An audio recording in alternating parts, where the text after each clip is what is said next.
Alpha. What's Follower happening in Alpha? dungeons. They're in the Follower game. dungeons.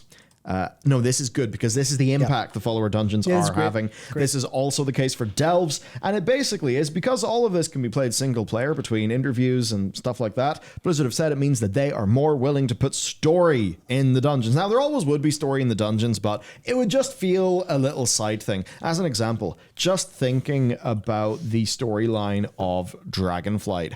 Oh. Imagine, Matt, imagine if instead of the dungeons being related to the stories you did, if the stories that you did actually culminated in the dungeon with some sort of big, MMO, big fantasy RPG moment that was memorable.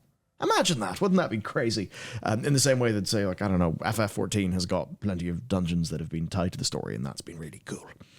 Yeah, so the one thing, and it didn't even really hit me that hard until I thought about it after, and it was in the Isle of Dawn campaign, you do a dungeon in the middle. Yes, You do a dungeon in the rookery. middle. And I was like, you're sending me to a dungeon in the middle? It didn't hit me quite as hard because they went, dungeon's not ready yet, go away. And skipped over it. And I was like, okay, that's fine. Do it. Yeah, I was like, okay, whatever, that's fine. I skipped a bit of story.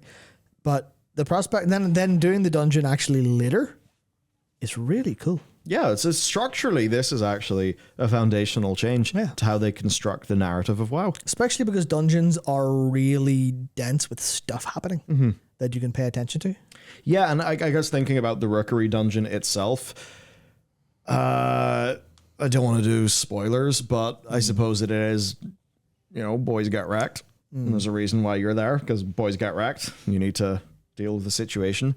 But when that is instead of a side thing that goes nowhere, but that's actually a part of the quest flow. Yeah, like the events Really changes it. events in the Rookery are key to a character's motivation for the rest of the campaign. Yeah. It's really cool. And stuff that's paid off quite well from what I understand as well. Yeah.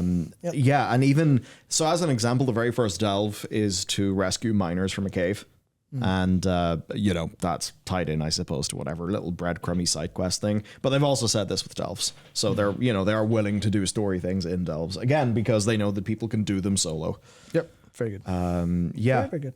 Yeah, it's one of those things where we won't really see the benefits until they actually use this well for that purpose. People have already seen that with the Rookery.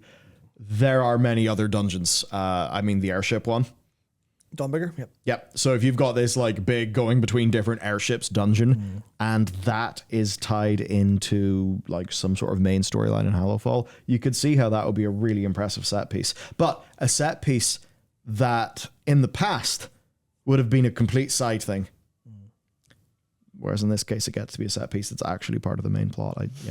Big change actually. Incredible the figure to try this shit out after insisting was a failure in map. That was the past. This is now. And Yep. now follower dungeons. So because Ian literally says they didn't want to do that because it made it an impasse for people who don't want to group. And they're like, well, that's a problem. So they fixed it. Yeah. So now they can get to put dungeons wherever the hell they want, put story wherever they want, do whatever. And it's... Thanks, FF14, for doing that. yeah, full Marks. Yeah, it's wonderful.